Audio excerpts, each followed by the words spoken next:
Welcome back.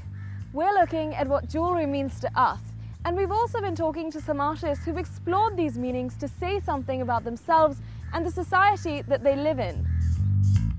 For instance, art critics have raved about Ayaz Jokio's striking drawings of bangles being visually paired with handcuffs. The jury's still out on what he might have meant with this enigmatic comparison, but some say it's an ironic stab in keeping with feminist ideas about women being bound by marriage or enslaved by conventional ideals of beauty, or the pressure to keep up with the Joneses. Similarly, other artists have also investigated these gems and found that they burn with a light less ordinary. Even jewellery boxes have been searched, plundered and refilled, but this time not with a chunk of your shiny trinkets, but maybe a wealth of ideas. Adila Suleiman has literally turned the jewellery box inside out with her recent body of work, which began as a collection of life-size jewellery boxes carved out of steel, following the shape of the female form. She claims that they represent women braving the political storm engulfing the country. Her jewellery boxes are places to store your valuables, certainly, but not without making you think about exactly what your valuables are. Her jewellery boxes are places of sanctuary. What happened was that in the last year, my husband is a lawyer, and our life just completely changed with the lawyers movement. And what I wanted to do was to have these protection for people to lie down in them, and that's how my boxes started off. And I said that I want to create something in which I can just go find and protect myself from all this. Maybe I don't want to listen to all this, and I just want to take a solitary confinement kind of a thing. And so I started off with the jewelry boxes, and I wanted them to be beautiful because they were because being a woman, so the outline came from a woman, so they turned out to be woman coffin boxes, the woman boxes. They're a cozy spot to lie low in if you think about it, but before you get too comfortable with the idea, what started out as a jewelry box for Adila soon picked up a morbid tension when she realized that once the lids were put onto the boxes, they began to resemble coffins. Fascinated with this new layer of meaning, she nevertheless decided not to shut the jewellery boxes by putting the lids directly onto them, but rather to leave them open to give their would-be inhabitants some room to breathe. So she left the body of the box sitting on the floor while mounting the lids on the wall, developing a visual montage alongside them.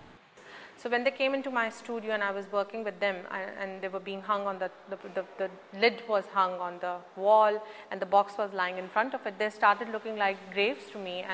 And then I said, okay, I'm not going to make the jewelry box, and I'm going to just hang them the way they are hanging in my studio. And that's how the whole the idea from making a jewelry box for women where she can lie down and be protected turned into a grave for her.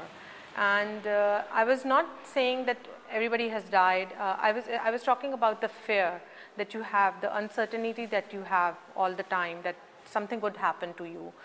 You may not come back home, or things would change in seconds. So that uncertainty that emerged from the fear of that, I was talking about that. Look at the figures now, they look like standing soldiers to me. And if you place them, all three of them, or all four of them in a line, they look quite strange because they look like an army of soldiers standing there and staring right back at you. So that was interesting because they come out very strong. Firstly, that they are made out of steel, so that gives you the coldness because the color is such, and then it's hard. But then the posture that they are in, so they're like standing straight, attention, you know, look at me, I'm looking back at you. I would say that my work is not about that I'm a feminist, but my experience comes from the gender that I belong to, and I do glorify that. I do want it to be beautiful. I kind of pay tribute to women, that they survive in every situation and they find a way around it. The work uses the form of the jewellery box to suggest that a woman is precious. Her skeleton is composed of vines and creepers, perhaps making reference to a woman's fertility, Mother Earth, and Eve in the Garden of Eden. And by the side of the coffin stands the tree, where a patriarchal society believes a woman made the first and unforgivable mistake that damned mankind for all time. But this isn't the first time that Adila has dabbled with using aspects of jewellery in a more conceptual way to say something about the world that we live in. In previous collections, she's actually questioned our sense of what kinds of things should even be considered as jewellery. The motorcycle, the helmets that I was doing, I was treating them as jewelry pieces when I was displaying them. So they were being displayed in a shop window and they looked like jewelry pieces. I don't start off by making them as jewelry pieces, I don't.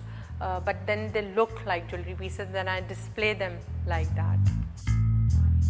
Which kind of makes you do a double take about how we define jewellery, doesn't it? It's really interesting what kinds of meanings crop up when you start treating ordinary objects as jewellery, exploring the dimensions of how and what we call precious. We're going to take a short break now, but on the other side, we talk to a sculptor who designs jewellery that breaks the convention of looking pretty and saying nothing.